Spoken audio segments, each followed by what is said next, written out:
সদৌ বাঙালী যুৱ ছাত্ৰ ফেডাৰেশ্যনৰ খৈৰাবাৰী আঞ্চলিক সমিতিৰ সপ্তদশ দ্বিবাৰ্ষিক অধিৱেশন খৈৰাবাৰী চেলাইমাৰী দুদিনীয়া কাৰ্যসূচীৰে অনুষ্ঠিত কৰাৰ বাবে প্ৰস্তুতি চলাই থকা হৈছে।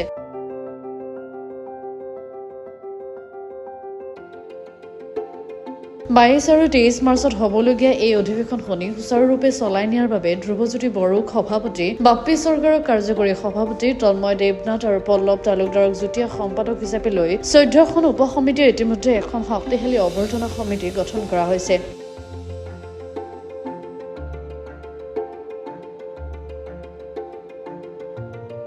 অধিৱেশনৰ বিভিন্ন দিশ আলোচনা কৰাৰ বাবে বুধবাৰে সন্ধিয়াৰ ভাগত আঞ্চলিক সমিতিৰ কাৰ্যালয়ত এখন গুৰুত্বপূৰ্ণ প্ৰস্তুতি সভা অনুষ্ঠিত হয়।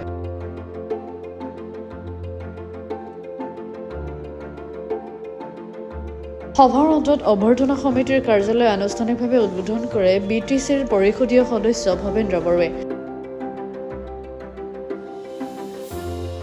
অধিৱেশনৰ সকলো কাৰ্যসূচীত ৰাইজৰ সহায় সহযোগ উদ্যোক্তাসকলে কামনা কৰিছে।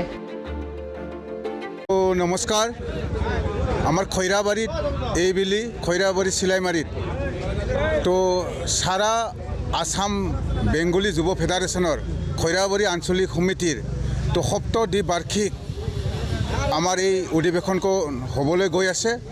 তো 22-23 মাৰ্চত হবলৈ গৈ আছে। তো সেইকাৰণে আজি আমাৰ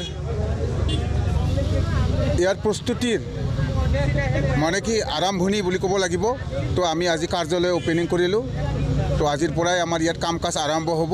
গতিকে এই আমাৰ যি ফেডাৰেশ্যনৰ বাৰ্ষিক অধিৱেশনখন আমি সুচাৰুৰূপে পালন কৰাৰ বা পাৰ কৰোৱাৰ কাৰণে এটা ভাল পৰিৱেশত আমি এই অনুষ্ঠানখন অনুষ্ঠিত কৰাৰ কাৰণে আমি এইবাৰ বেংগলী ফেডাৰেশ্যনক সকলো জাতি জনগোষ্ঠীয়ে সহায় সহযোগ কৰিছোঁ।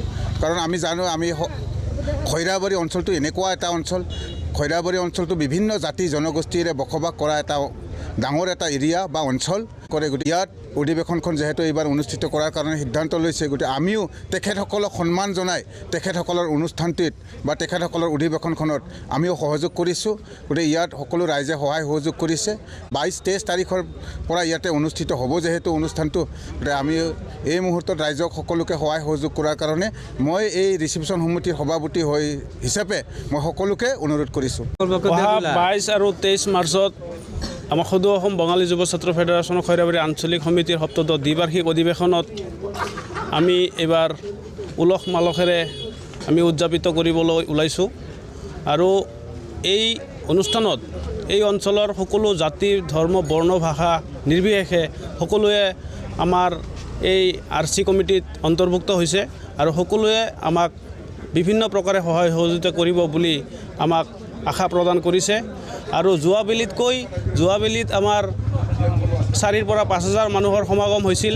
এইবাৰ আমি তাতকৈ ডাবল 5,000 পৰা 10,000 মানুহৰ সমাগমৰ কাৰণে আমি চেষ্টা কৰিম। আৰু বিভিন্ন প্ৰকাৰৰ আমাৰ এই অনুষ্ঠান থাকিব। তাৰে অনুষ্ঠানৰ ভিতৰত ৰাতিপুৱা আমি সাংস্কৃতিক শোভাযাত্ৰা উলিয়াম আৰু দুপৰীয়া ভাগত আমাৰ খেল ধেমালি থাকিব। প্ৰথম দিনা সন্ধিয়াত সাংস্কৃতিক অনুষ্ঠান থাকিব আৰু দ্বিতীয় দিনা আমি ৰাতিপুৱা বিভিন্ন ধৰণৰ অনুষ্ঠানৰ পিছত আমি দুপৰীয়া 1 বজাৰ লগে লগে আমাৰ মুকলি সভাৰ আয়োজন কৰা হ'ব। মুকলি সভা আৰম্ভ হ'ব আৰু মুকলি সভা শেষ হোৱাৰ পিছত সন্ধিয়া আকৌ আমি সাংস্কৃতিক অনুষ্ঠান অনুষ্ঠিত কৰিম। খৈৰাবাৰীৰ পৰা ধীৰেন মহলীয়া ৰিপৰ্ট, গ্লোবেল NA 24/7।